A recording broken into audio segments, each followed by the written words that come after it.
এখান থেকে ক্লিন করিয়া সেকশন লইতে লাগবে, ঠিক আছে? হইছে সেকশনটা আমি কিন্তু এই যে লইছে সেকশনটা এখান থেকে ইউ সেকশন আইব, মানে এখান থেকে কি সেকশন আইছে, এটা ইউ সেকশন আইছে, রাইট? তো আমার আগের যে গাইডলাইন যেটা কাটছি সে এই গাইডলাইনে ইকুয়াল, ঠিক আছে? তারপরে আমি পার্ট করে দেব। এখন একটু তাড়া করলে করবে, রাখছি হাত দিয়া। আবার এখান থেকে সেকশন একটা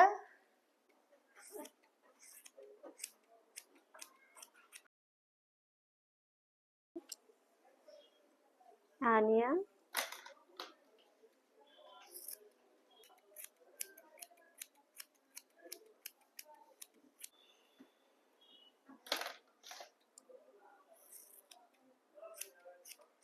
তারপরে